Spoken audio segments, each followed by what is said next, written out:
Good morning, Gerald. Good morning, Ashley. How are you? I'm very well. Rovi. Okay, well, welcome to CES. Tell me a little bit about what you are hoping to, looking for, thinking you're going to get out of this year's show. Okay. The big thing for us with CES is really, firstly, it's an opportunity to sync up with all of the studio partners, and that isn't just limited to the big Hollywood ones, it's also the international ones, both the international branches of the Hollywood ones, and also the large, be they French or Japanese or Australian or whatever. So it's a wonderful opportunity for us to see all of our studio partners in one place. The second thing it brings for us is all of the CE manufacturers and all the device manufacturers, because obviously the content that we're interested in getting to a consumer has to go out on a device. And the third thing is, frankly, it's kind of cool to see what's new and interesting out in the show floor. Tell me how cool it is after your feet on January 3rd. So what are some of the challenges that the studios are facing right now with this sort of, proliferation of devices and platforms? The biggest challenge for them, really, to be candid, is around margin.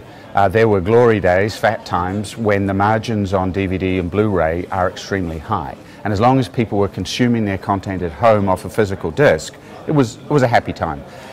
People are continuing to consume as much, if not more, content, both user-generated, but also, for yours and my purposes, more interesting than studio content. Continue to consume the same amount, they're just consuming it in a different way. And in particular, they're consuming it digitally. Therefore, the margins go down. And what we're seeing is a shift away from customers owning their content towards customers renting it. Again, fine, they're still consuming the content, but the margins for the studios are not so attractive. So what they're looking to do is find ways to increase the value to the consumer of owning the content so that they can continue to enhance their margins. Rovi has some interesting technology announcements today regarding compression, delivery, etc.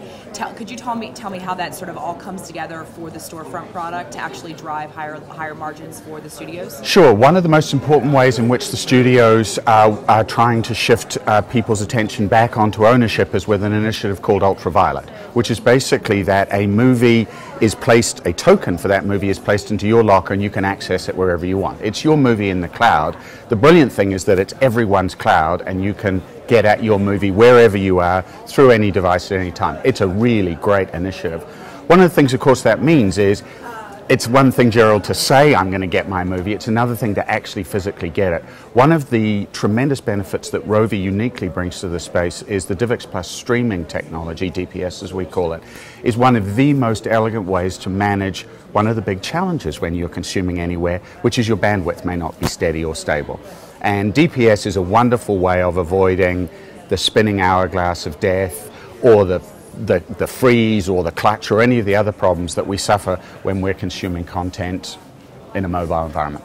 So one of the biggest challenges right now in this multi-platform kind of, entertainment unbound video ubiquity that we live in is discovery. Yeah. And I mean, that's something the studios, I'm sure, are challenged with as well, specifically if they're trying to drive ownership. Yeah. Tell me a little bit about what you guys are doing there. Well, I mean, the first and the best thing is that, as it happens, not coincidentally, Rovi's the world's best metadata company. So we're starting from a base of knowing more about what might be out there than anybody else.